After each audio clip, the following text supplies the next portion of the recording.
be friendly and actually invest in another human. I think so often we assume that people are not people, they're things. Because you are Catholic, you are no longer a person. Because you're a Muslim, you are no longer a person. Like, understanding that there are people within these designations that have kids that just like you, that have a dog just like you, that try to go home to their family at night, that want to put food on their kids' table, that want to whether want to see the world or just see to another day. And we so often don't extend the courtesy of believing that people exist within those classifications and that they have lives. So I have been fortunate to have friends from a different variety of lifestyles and beliefs that remind me regularly that you're not just this designation or category, you're a person with a life and goals and ambitions and habits and routines, and you wake up and you put socks on, and like those are the things that we forget, especially in the state of the world today. And life has become surrounded by, oh, and 14 people died and 22 people died, and so casual rather than thinking of, and they drove their car to work every day, that was part of their story, or like somebody was waiting for them to get home, or they walked their dog in the morning.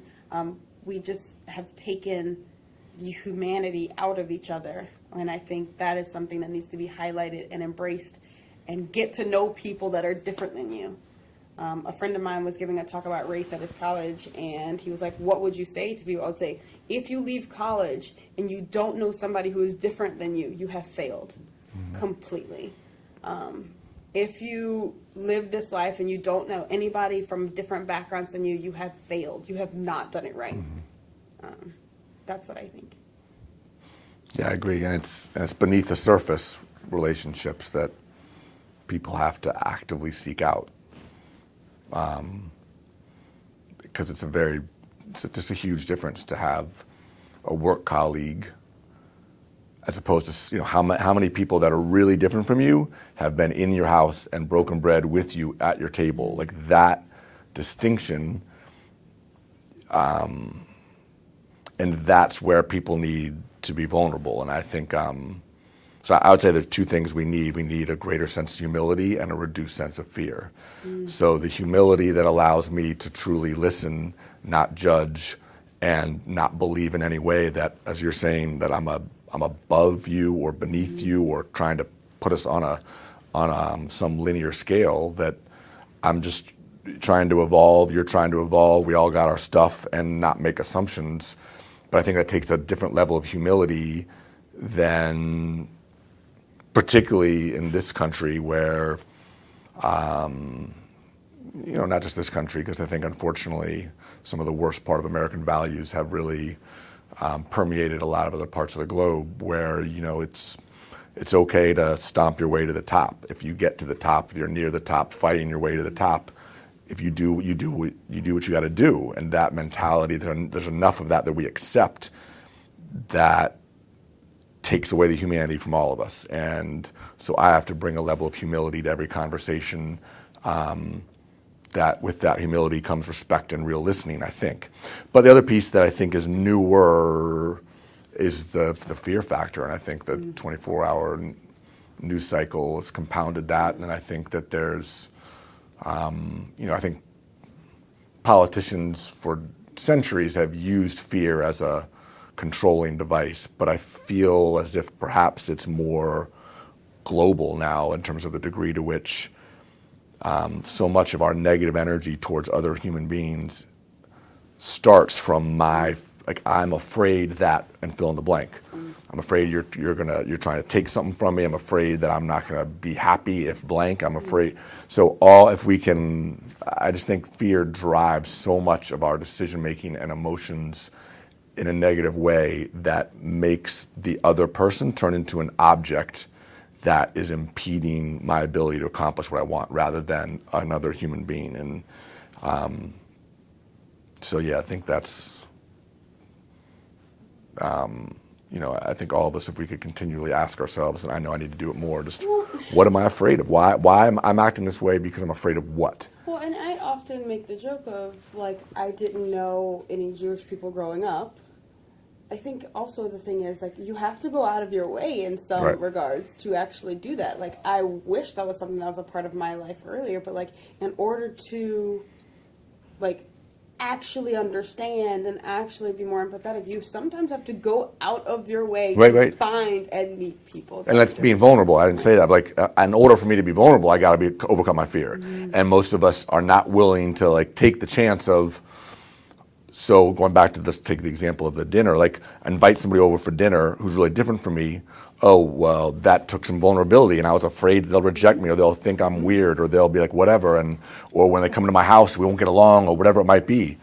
Or they say no, and I'm like, I'll see, like whatever, and rather than be like, well, just ask again next week. Like, what are you afraid of? And we have to, in order for, I think you're spot on. We gotta, if we're not willing to be vulnerable, we're never going to be able to make real relationships with people that are different.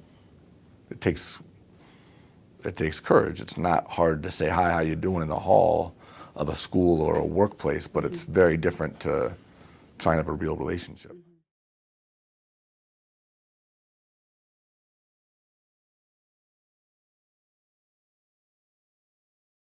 What was your first racial experience?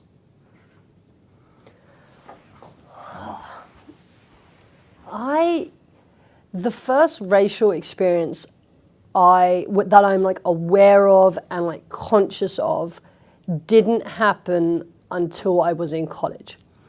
And that for me was not through lack of interaction with people who didn't look like me, it was quite the opposite. So where I lived in London was a super, super ethnically and racially diverse place. And my high school was very diverse, especially religiously and ethnically and racially. And so there was never, from what I saw or knew, ever any problems. And I had friends across the spectrum, and there wasn't any difference. It wasn't weird. You know, I've talked about this a lot recently with my friends. Like, one of my really close friends was a Muslim, and it wasn't weird for me after school when I was 9 or 10 to go home. He had to go do his afternoon prayers. Like, it was just, okay, that's just something they do. It wasn't this talked about point. And so I just assumed that's how everyone got brought up. I just assumed everyone interacted with everyone, and racism was a thing that was like used to happen, and like only like really crazy idiots did it. And then coming to America, I remember being in had my college 101 writing class, and we were writing a story, and I described someone as black, and my teacher said, no, you have to write African American. And I said, well, but what if they're not African, and what if they're not American? Like, what if they're black? Like, I don't know where they're from. Right. And it like turned into this really tense situation. I was like, I'm so confused. I have friends who are black who are not from Africa, and they're not American. Like, I don't know why I would use that descriptor. And that was the first time I was kind of like hit with like that, especially here in America. It was a completely different conversation happening at the time. And then being at a university that was like predominantly white, I was just like, that was the first time I really like became aware of race, and like made myself aware that I was uneducated in how alive racism still was. Right. So I had this like blissful ignorance based upon the fact that I'd actually grown up in an incredible environment. So that was, but yeah, I remember getting in that kind of, not argument with my teacher, I was just really confused by it. Like, I wasn't, I was like, what do you want me, what do you mean I can't write this? I don't know where they're from. Right.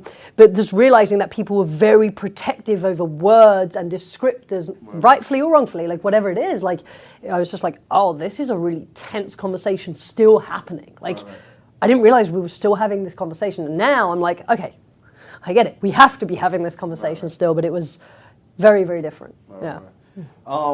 I think that, growing up Jamaica, so I was born in the Bronx, my parents are Jamaican, spent a lot of summers in Jamaica. Mm-hmm. And for my family, it was in the Bronx, it was about don't disrespect your family. Mm-hmm. So I had Puerto Rican kids I went to school with. I lived around Italians. They were all mostly older. Most of everyone else was West Indian. Maybe some white kids that I had no idea what type of white they were and whatnot. So it never dawned on me. Race never came up. The conversation, there was never anything around a race. You are this. So I moved to Bucks County, Pennsylvania, at 13 years old. And the very first day I was on the block, I waved to the lady, and like she looked and like focused in on me, and just turned on her heels and went in the door. And Got the phone out and was like calling neighbors. So that happened, and I don't want to make up anything, but I think I remember feeling like this was something racial, but I didn't. I don't know if I had enough context to, so it might have been something I thought later on, right? But the first day in school, now I was at school early. I mean, there's no one in the school, just me walking around excited to be in school, and there was these 3 white boys that was walking down to me. So we're talking about 7th grade, and they straight up called me an N, and I was like, "What'd you say? You just called me an N?" And it was like, "No." And I asked them that 3 times. Now, really, I'm lucky they didn't say, yeah, they did say it, because then I'd have been fighting 3 kids in the school that I probably would have lost. So later on, being an adult, I was very proud of myself that I stood up for myself, you know what I mean? But Bucks County was interesting. Guy told my brother, go home and tell your father we killing hens tonight.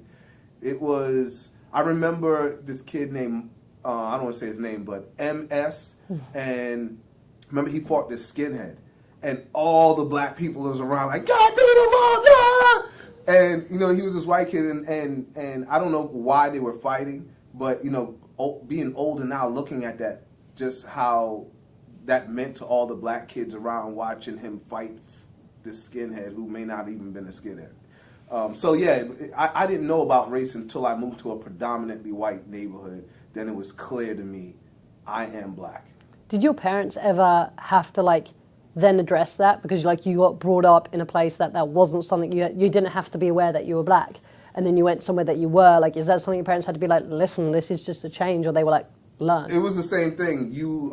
This is your family, don't disrespect your family. They never really care. I mean, maybe sometimes they would say, you're black, you got to be this much better, you got to work hard for the same stuff like that, but it was still, you are part of this family, this clan, you better do good for this clan, you know what I mean? But, my dad would say stuff like, my whole life he kept telling us he had a gun that we never saw. So he was like, yeah, tell him to come, I have a gun for him, yeah. We're like, where's the gun, Dad? But anyway, so it was, they never really, their whole thing was just go to school and do good in school, and I don't want to hear none of that, nothing. You know what I mean? Because they were West Indian coming to America that had to deal with their own thing amongst black people, you know what I mean? Just you speaking this other type of language, you know what I mean? That whole thing, whoever's the latest to come, going to get it. You know what I mean? No matter if we look alike or we sound alike, you the last one to come into the country, you going to get it. You're different. So that's just one of them things there.